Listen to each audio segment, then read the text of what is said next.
ኢሴ መሐመድ ሐሰን ከአፋር ክልል ተወክለው በሀገራዊ ምክክሩ እየተሳተፉ ከሚገኙ ተመካካሪዎች አንዱ ናቸው። በአፋር ባህል አለመግባባቶች የሚፈቱትና ዘላቂ ሰላም የሚረጋገጠው በግልጽ ውይይት ነው። አሁን ደግሞ እንደ ሀገር ሲያጋጥሙ የከረሙ አለመግባባቶችን ለመሻገር አዲስ አበባ የተሰባሰቡት እሳቸውና መሰል ከተለያዩ የኢትዮጵያ ጫፍ የመጡ ተወካዮች ለሀገራዊ መግባባቱ ስኬት የነበሩ የመደማመጥ የመነጋገርና ችግሮችን በመግባባት የመፍታት እሴትን ለመጠቀም በሀገራዊ ምክክር ጉባኤ ተገናኝተዋል።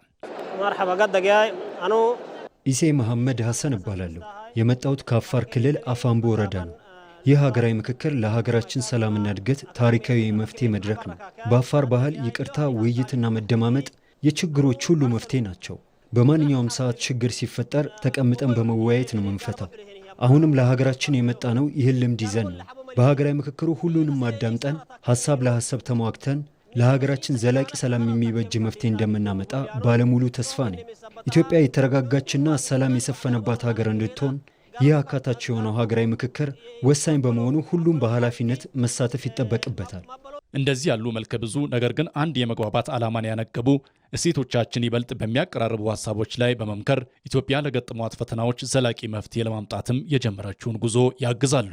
ይህ ደግሞ ሀገራዊ ምክክሩ የነጠላ ቡድኖች ወይም የፖለቲካ ድርጅቶች አጀንዳ ሳይሆን የሀገርን ሰላም ሉዓላዊነትና የጋራ አብሮነትን ማረጋገጥ የግድ ለሚለው ሁሉም ዜጋ የተዘረጋ የጋራ መድረክ መሆኑን ማሳያ ነው። ልክ እንደ አፋሩ ተመካካሪ ኢሴ መሐመድ ሐሰን ኮሚሽኑ ከተለያዩ የኢትዮጵያ ክፍሎች የተውጣጡ ሁሉንም የማህበረሰብ ክፍሎች ያሳተፈ የውይይት መድረክ በመፍጠር የሀገርን ሰፊ አጀንዳዎች ለይቶ ስለ ኢትዮጵያ ነገ እየመከረ ነው።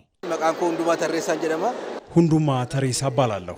ከምዕራብ ሸዋ ዞን ነው የመጣሁት። በዚህ ሀገራዊ ምክክር የሀሳብ ልዩነቶቻችንን እንደ በረከት ተቀብለን ከመለያየት ይልቅ አንድ በሚያደርገን ጉዳይ ላይ ትኩረት ማድረግ ይጠበቅብናል። በኦሮሞ ባህልም አለመግባባት ሲፈጠር ወገኖች በጋራ በመሆን መክረው ያስታርቃሉ። ያ ደግሞ ጠንካራ ማህበረሰብን ለመፍጠር በእጅጉ ያግዛል። እንደ ሀገርም ሀገራዊ ጉዳያችንን አንድ ላይ ሆነን ከተመካከርን የማንፈታበት ምክንያት አይኖርም። ያለን አንድ ሀገር እንደመሆኑ መጠን በዚህ ታሪካዊ የምክክር መድረክ የጋራ ስምምነት ላይ በመድረስ ለትውልድ የተሻለች ሀገር ማውረስ ይጠበቅብናል። ጫካ ገብተው ከነበሩ ጀምሮ በውጭ ሀገር የሚኖሩ ኢትዮጵያውያን ድረስ የዚሁ ታሪካዊ ሂደት አካል በመሆን የኢትዮጵያን የጋራ መጻኢ ዕድል የሚወስኑበት ታሪካዊ አጋጣሚ ሆነዋል። ለዘመናት የቆዩ ስብራቶችን በመጠገን በውይይት ባህል ላይ የተመሰረተች ሀገር ለመገንባት የተጀመረው ይህ ሂደት አግላይ ያልሆነና ሁሉንም አካታች ያደረገ አሰራርን ተከትሎ በመካሄድ ላይ ይገኛል። ግሸልማ ነዲዳንጋ ኮቻ አራ እትምትግት ማትግሬ ቢያና ቢኦጋን ቤንሻንጉል ትግሬ ብያ እባላለሁ። የመጣሁት ከቤንሻንጉል ጉሙዝ ክልል ነው። ይህ የተጀመረው ሀገራዊ ምክክር ለሀገራችን ትልቅ የሰላምና የልማት ዕድል ይዞ እንደመጣ አምናለሁ። በተለይ አካታች በሆነ መልኩ ከሁሉም ከኢትዮጵያ ክፍል ስለ ሀገራቸው ለመመካከር አንድ ቦታ ላይ መሰባሰቡ ራሱ የሚፈጥረው ልዩ ስሜት አለው። እኔ የመጣሁበት ቤንሻንጉል ጉሙዝ የተለያዩ ብሔረሰቦች ለዘመናት በፍቅርና በወንድማማችነት አብረው ኖረዋል። አለመግባባት ሲፈጠርም በምክክር የመፍታት ባህል አላቸው። ልዩነቶችን በኃይል ሳይሆን በውይይትና በሕግ አሰራር መፍታትን እንደ ጥሩ ባህል መውሰድ ያስፈልጋል። ሀገራዊ ምክክሩ ለኢትዮጵያ የታሪክ አቅጣጫን የመቀየር ትልቅ ዕድል ነው።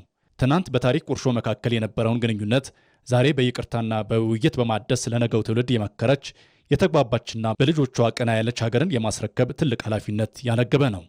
ውቢቱ ከድር ይባላለው።